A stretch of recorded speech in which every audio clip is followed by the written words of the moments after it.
Howdy folks, and welcome back to the channel.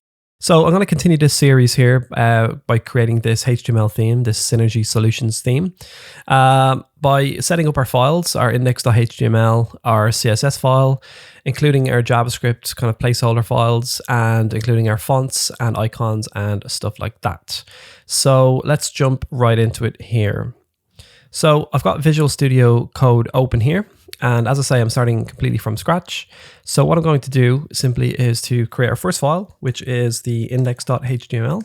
So I'm going to create a new markup page here by typing in the exclamation mark and hitting enter. And then we're going to call this Synergy Solutions and prefix it with a home. So let's go live here on our little server. And we've got that up and running, which is great. So now, the next thing I'm probably going to do is to download our font. The font I'm using in this theme is Red Hat Display from Google. So a quick Google will bring us right to it. And now we just need to choose the kind of styles we want. So let me see here. We'll probably go for 400. Add more styles. 400 italic. Let's go medium italic 2, 600 bold, and maybe 700. So let's see how we get on with that. So yeah, that looks pretty good. So we're going to copy and paste this into our header area here. And I'm just going to create some space here and create a little section for our CSS files, I guess, or style sheets maybe. Yeah, that could work. So I'm going to copy and paste what we've just, or paste here what we've copied from Google's website. And it includes a few extra pieces of, a few extra kind of pre-connect links, okay. So let me just encase that here with this comment so everything's nice and clean. Actually, I need to do that there. Opening and closing. Okay, so now we've got our fonts installed. And if we look down here, we'll see that the font family is called Red Hat Display. So now I'm going to create my CSS file and I'm just going to call it style.css. Okay, so with our style.css file created here, what I'm basically going to do is to create a little comment area here and just include some info. Let me just open this a little bit more here. Just include some info about the theme and a little table of contents so I can kind of keep things a little bit organized and stuff like that. So I think that's okay for the moment. Let's copy and paste that. And make it roughly the right size. Okay, so I'm just going to call this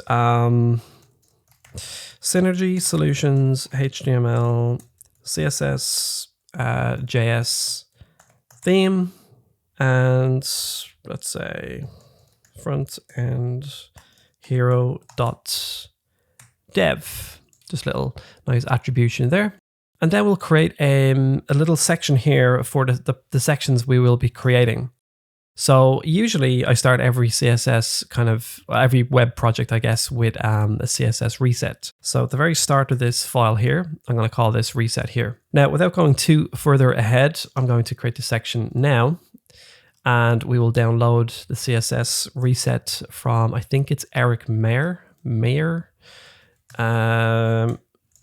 So if I Google this here, Eric Mayer CSS reset, this is what I've been using for absolute years. So if I copy this and paste this in here. So if you're not familiar with the CSS reset, it basically brings back margins and paddings and everything like that to baseline values. So for example, if we add in some text to this page here, to our index.html file, if I can actually spell, you'll see some padding around here. or a margin. Let me see what it is. So the browser actually adds some default styles here. So it's adding a margin of 8 pixels and stuff like that. So you can create a wildcard that will just say something like margin 0, padding 0, but it's kind of best practice to use one of these CSS resets, and this has been in the wild for absolute years. So it's trusted. I've used it many times on my project, so I like to use this instead. So here is the CSS file, and let's link up our CSS now. So if I go link rel style sheet type, which is text CSS, extra little double quotes there. And I'll include this file now.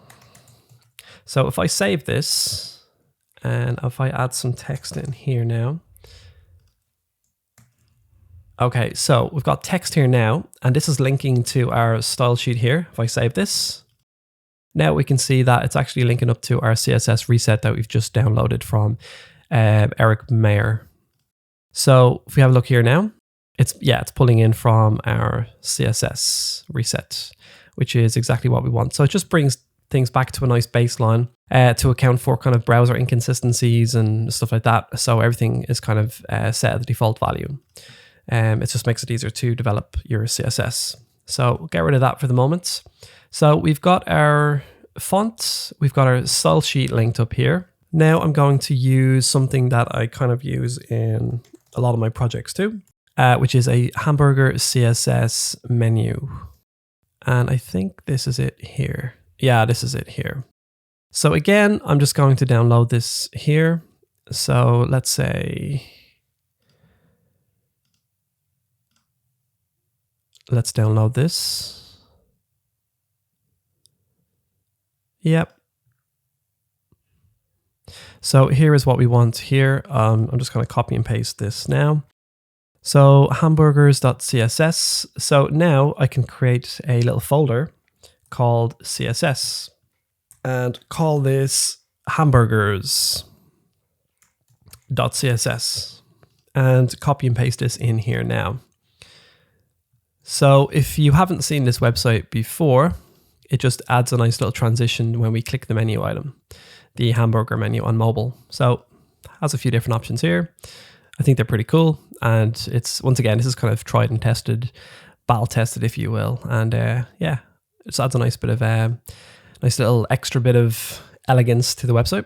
So we've included this here now. I think that's all we need for the moment. Let's include it into our website. So now we need to go to the CSS directory, and there it is there. Nope. There it is there, hamburgers.css. Great, so those two should be linking up now. Okay, what else have we got to install here? Oh, our icons. We need to download Themify icons, which is just here. Okay, cool. So this is completely free as well, and this includes all these kind of really classy kind of modern fonts. And let's download the icon kit here. And if I open this now, let's get rid of that. So we need to open up this now, the zip file that we just downloaded. Get rid of that. And what we're going to do, I think we just need to include the fonts for the moment. So I'm going to copy those, open up our area, our website, include this package here, fonts, and this already includes all these, which is great. And then I think we need to, well, we need to get the CSS file as well, which looks like this guy here. So Themify icon CSS. So back into our website directory, and I'm going to pop this in our CSS file. So let's open up our Themify CSS now. And yeah, we'll just need to change this directory here. So this is including the fonts, but it's, as we've put the CSS file, the Themify icon CSS in a different folder, we need to kind of pop out there by using the / character here. And if we do these for all these fonts, So basically, we're in CSS, we're jumping out into fonts, and then we can include all these fonts here, which is what we want. So let's give this page a quick refresh to see if we're getting any errors. Nothing so far, which is good. So that should be all linked up. What else do we need at the moment? I think that's the kind of bulk of it. We've got our HTML index page here. We've got our fonts, we've got our style sheet, and we've got our CSS reset, and we're kind of beginning to build this style sheet now, which is great. Pop back into index.html. Oh, let's create a JavaScript file too, so we have it handy. So script src, and let's just call this. Let's create a directory called JS, and I usually just call my main JavaScript file main.js. Pretty easy. So there's nothing there at the moment. Let's create this directory. So let's call this JS, and let's call this main.js. So save that. And is it linking up? It is not main because it's MIME type. Okay, let's see. Let's change the type to text JavaScript. No, why is that? Because it's MIME type is not executable and strict is enabled. Main JS main. Okay. Because I'm an idiot. So main.js, not /JS. Okay, let's go back here. No errors, great. So we're kind of rocking and rolling now. So yeah, oh, another thing actually I'm going to do.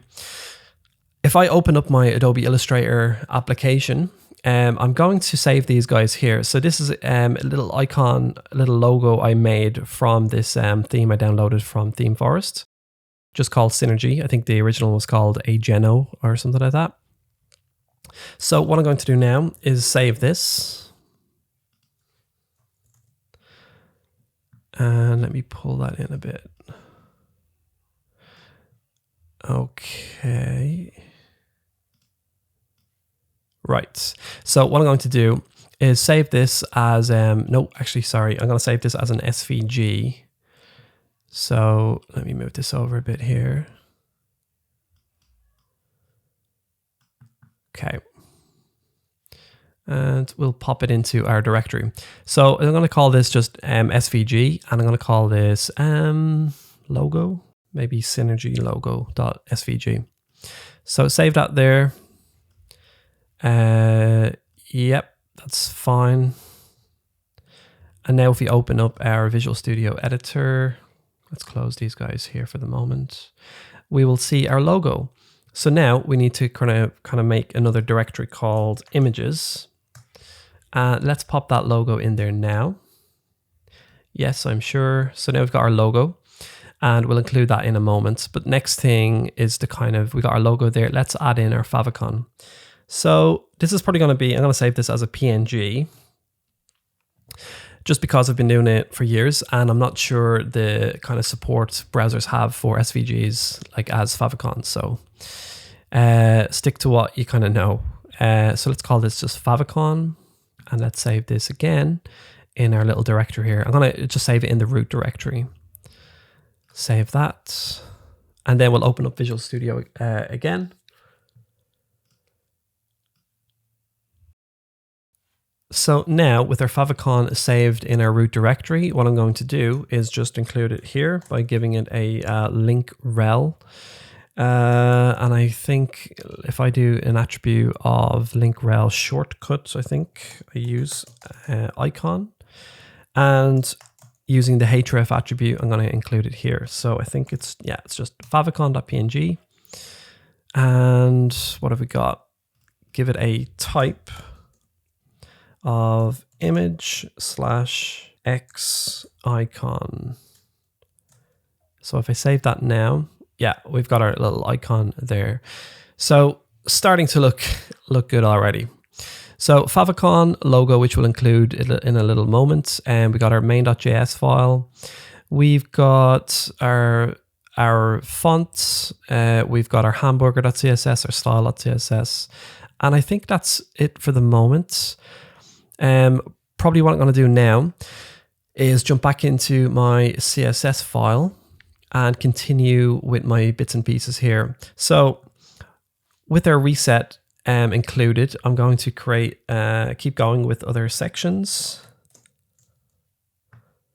And I think this section is going to be called, so what I'm going to do here is create a section called General Elements. And this is going to be stuff like the body tag, forms, tables, etc., etc.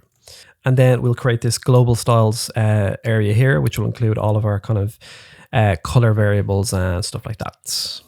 Then we need to create a little area for some utility classes. So utility classes, which you might be familiar with. Tailwind obviously utilizes them quite a lot if you're familiar with that framework. So in kind of my workflow, I create a little section here in case I need to use them later on. Because building websites is not in like 100% linear, I'll probably have to go back and tweak some areas here and there. Oh, I need a little class here that will push some text up or something like that. And I'll create a generic class called maybe pad top 15, 30, whatever it may be. So utility classes will include those and our buttons and stuff like that. Okay, so the next section is I usually create a grid as well. So this will just be the grid. So I think that's a good starting point for the moment. We'll leave that there. So let's kind of add these sections in now. So we've got our reset. We're going to add general elements section just below this. And if I rename that now, general elements.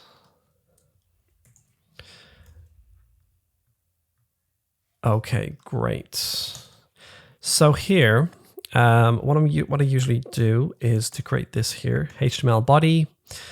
And what I do is, first of all, I'm going to include the font from Google here now. So I'll just replace that there. So now we've got Red Hat Display Sans Serif as a kind of a substitute if it's not available, but it should be.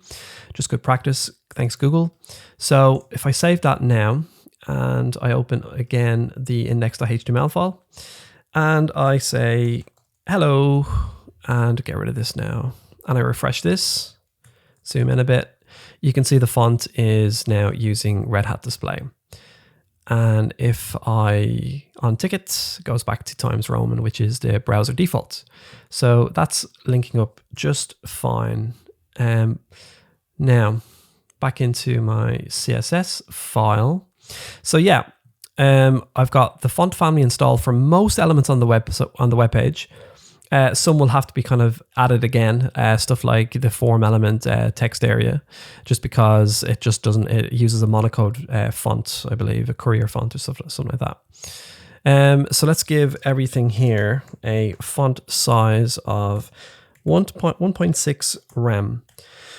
Now, this is a little trick I've actually only recently discovered. I think it was from, not Code Academy, what's the other one? The free code camp. That's it. So I read a little article on this recently, this website here, that shows you how to kind of convert your pixels to rems very, very easily. Somewhere on the blog here anyway.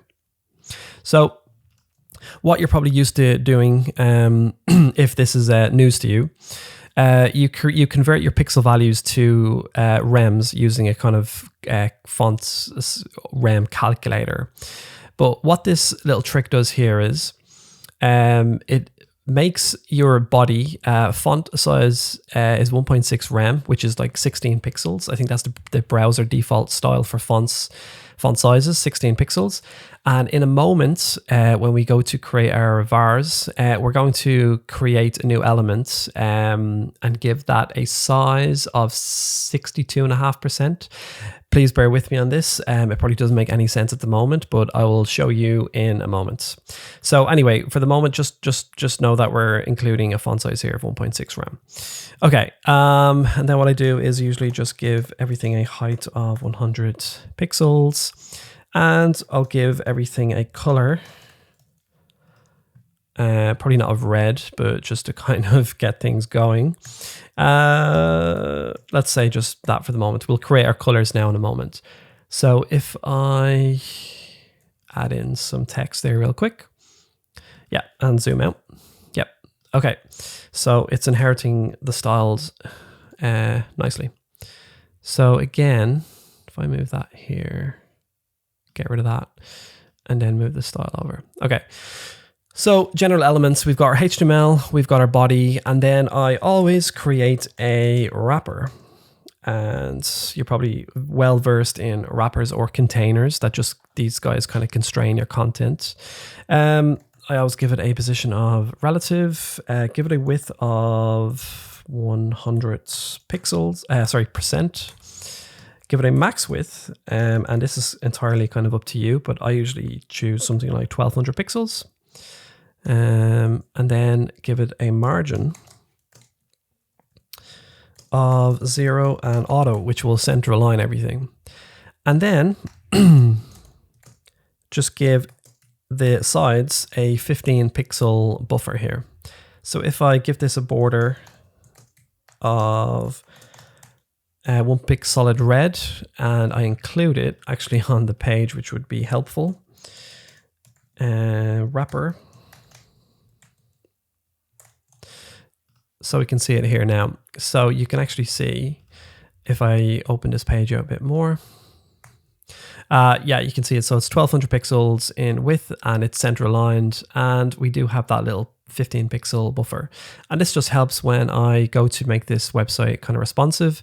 We can see there's already a padding built in here. And yeah, just the way I kind of develop things. So you always have a 15 pixel buffer. So that's that for the moment. We got a wrapper, and I think that's we can leave that there for the moment. We will be adding quite a lot of elements in this area as we progress, like our unordered lists, our tables, our forms, and so on. But there's no need to get to that at the moment. Global styles. Let's create that area as well. Okay, so I can actually explain a bit better now, hopefully, about this rem trick. So get rid of that. Global styles. So I'm going to create this pseudo root element that we're going to store all our kind of vars in. But first, I'm going to create a font size of, 62.5%. Now, don't ask me about the inner workings of this or how exactly it may function, but it seems to go like this. So if I create an element here real quick called, let's just create a paragraph style, and we'll give it a font size of, say, 2 rem. And let's create that in our index.html file. So hello again. So there we go. I'll zoom this in a bit. Oh, not you. Zoom you in a bit. Okay. So we've got our hello here. And if we click the console, we can see that it is successfully pulling in our font size value of 2 rem. So gone are the days now that I've learned this. Instead of calculating font sizes kind of with a calculator, 2 rem, or should I say easier, 1 rem is 10 pixels, 2 rem is 20 pixels, and 3 rem is 30 pixels, and so on. What's 16 pixels is 1.6. So that 1.6 rem, if I change that real quick here to 16 pixels, is the exact same. So now to convert font sizes or pixel sizes into rem, it's super, super simple. Everything has a baseline of 10 pixels. So as I say, this font size is 1.6 pixels. Sorry, 1.6 rem, which is 16 pixels. 1.8 is 18 pixels, and so on. So it's super, super simple. And whoever created this little or found this little solution is amazing, lifesaver. So pop back in here. So that's the first thing I'm gonna do here now in our root elements. Okay, so now all we need to do is add in our colors, which I've got just handily in my clipboard. So here is our main fonts of the website. And the reason why I copied and pasted these in, because I had them in a little scratch pad here beside me off screen. And I literally just ripped these from my template here. So primary color here, secondary color, light primary color, and so on. So I've just saved these values here. And then I've just tweaked these little elements here, these kind of body text, gray, light gray, and lighter gray. So just different varying kind of UI colors. So I think that's it for the moment. I probably will be coming back and adding some extra bits and pieces in here, but this will suffice for the moment. And then I think, what I normally kind of like to do as well is, not that, there we go. Just to create a little border radius area here, just to create a kind of global style. So if I kind of want the size or the border radius to change in the future, I don't need to go, changing all these little individual elements. So I'll call this bor rad. Probably not the best name, but hey, it works. 5 pixels. Okay. So I think we're getting here now. And let me see. So we've got a wrapper here, got a hello, get rid of that. Yeah, I think we're looking pretty good. We're in good shape. So we've got all our bits and pieces kind of integrated for the moment. Let's continue with our style sheet. So reset, general elements, global styles, utility classes. Yeah, we can do. We'll create the section here now anyway. We'll probably come back to this as and when we need these buttons. So I won't create them just yet, but I will have the section ready to go. So replace that there. So utility classes, yes. And then the last part, which is quite important, I think, is this grid area here. So once we kind of create this, we're pretty much ready to kind of rock and roll in the next part.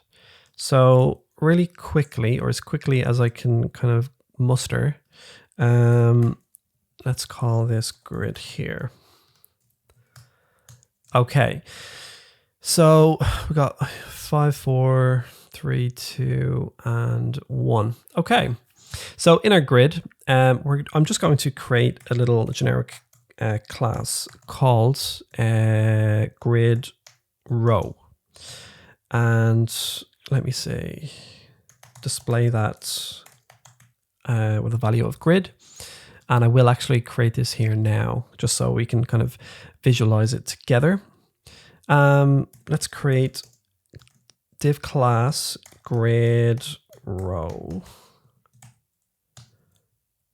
Okay. And I'll create not a span, I'll create a div with another kind of class called, actually, let's just create one for the moment. Let's just create a blank class there. So, I don't know, hello again. So we've got our grid here, and let's have a little look what's going on.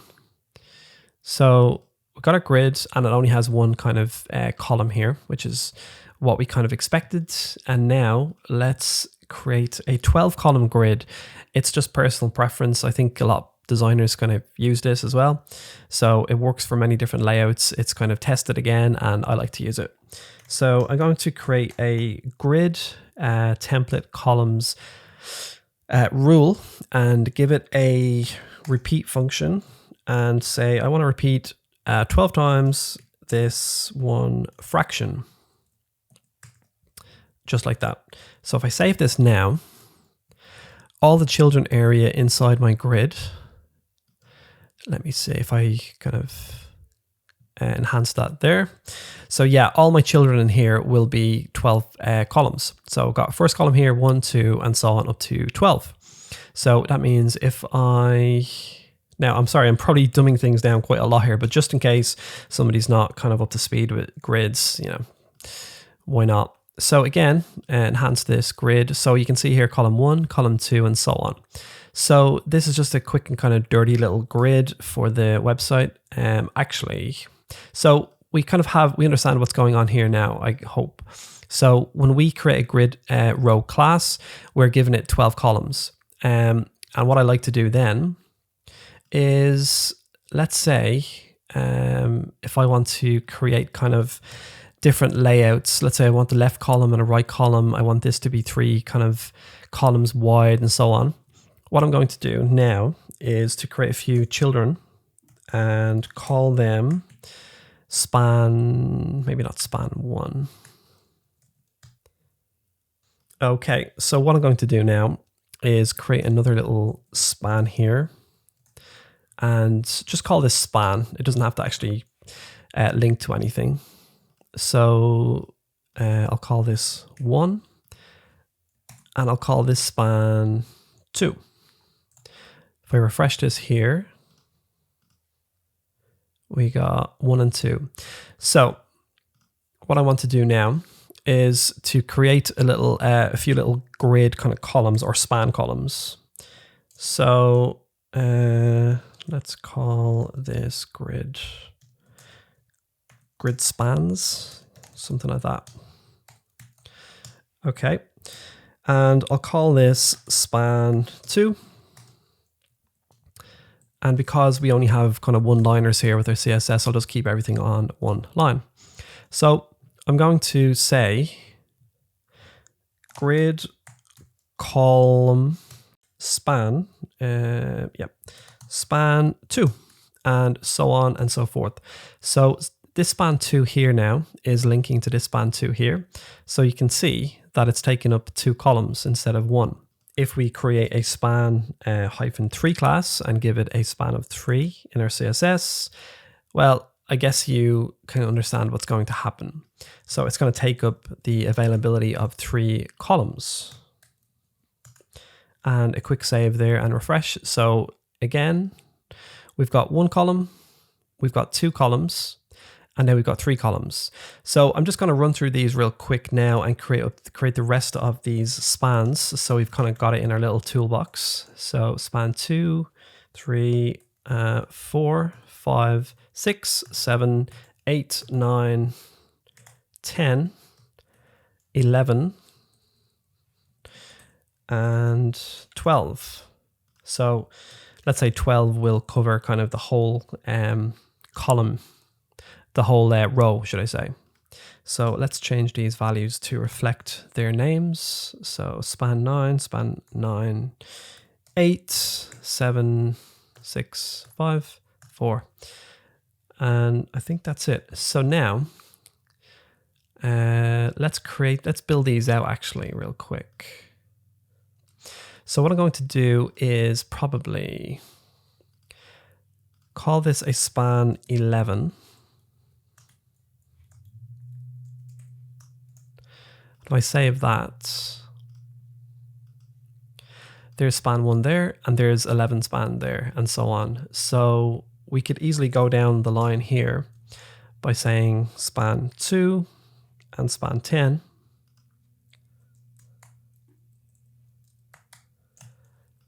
And let me just add some color here because this probably doesn't make a lot of sense. So let's do a wildcard here. Grid row, all backgrounds, color, gray. So, and then I'll give everything a gap, say a 4 rem. So, okay, now we've got, so a normal span, and then that, actually, let me just expand that a little bit. Okay. There we go. Okay, because it was zoomed in a little bit. I was like, why is that so big? Right. So yeah, we've got span 1 here, span 11, then we've got a span 2 and a span 10. And if we kept going further on, we'd see this kind of diagonal shape that would be present then. So that's it. That's our little grid for the moment. I will create a little optional gap attribute or gap rule here in case we want to use it in our styles. So gap of about 4 rem. And all this means is, so if I save that again, there's no gap. And if I pop back into our index.html file, I can just add a gap class here, save it, and then that will add in our little gap attribute here. So it makes it a little bit more flexible if you want to kind of add gaps or don't add gaps. So I think that's the bulk of it for the moment. Trying to think if there's anything else really I need to kind of go over. Let me pull up Adobe Illustrator real quick. So we've got our fonts, we've got our icons, we've got our colors, our global variables. I think that is it. We've got our favicon and we've got our logo, which we'll install kind of momentarily in the next video. Okay, so I think that's about it. We've got our fonts, got our icons, got our hamburger, got our favicon, got our logo.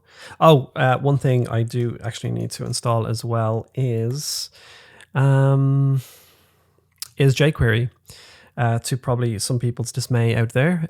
But as I say in the previous video, I do intend to make this into a WordPress kind of conversion in the future. And I mean, WordPress kind of leans on jQuery quite a lot. And hey, I mean, it probably has a bad rap these days, but it's still quite useful and some libraries still utilize it. So I'm going to include it here and it doesn't really take up that much space anyway. So I'll copy this here, maybe this little slim version here, and I'll include it here at the bottom.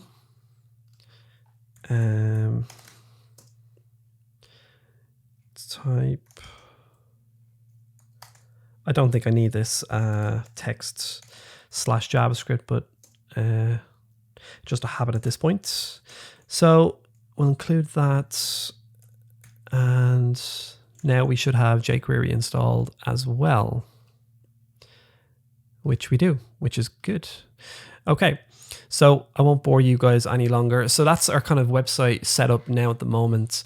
It doesn't look like much, but the kind of bones are there. We've got our CSS kind of main sections ready to go and ready to expand upon. So yeah, I'll cut it short here and I'll talk to you guys in the next video where we will actually start building the website and we'll start building this top bar here. So thanks for watching and catch you guys in the next video.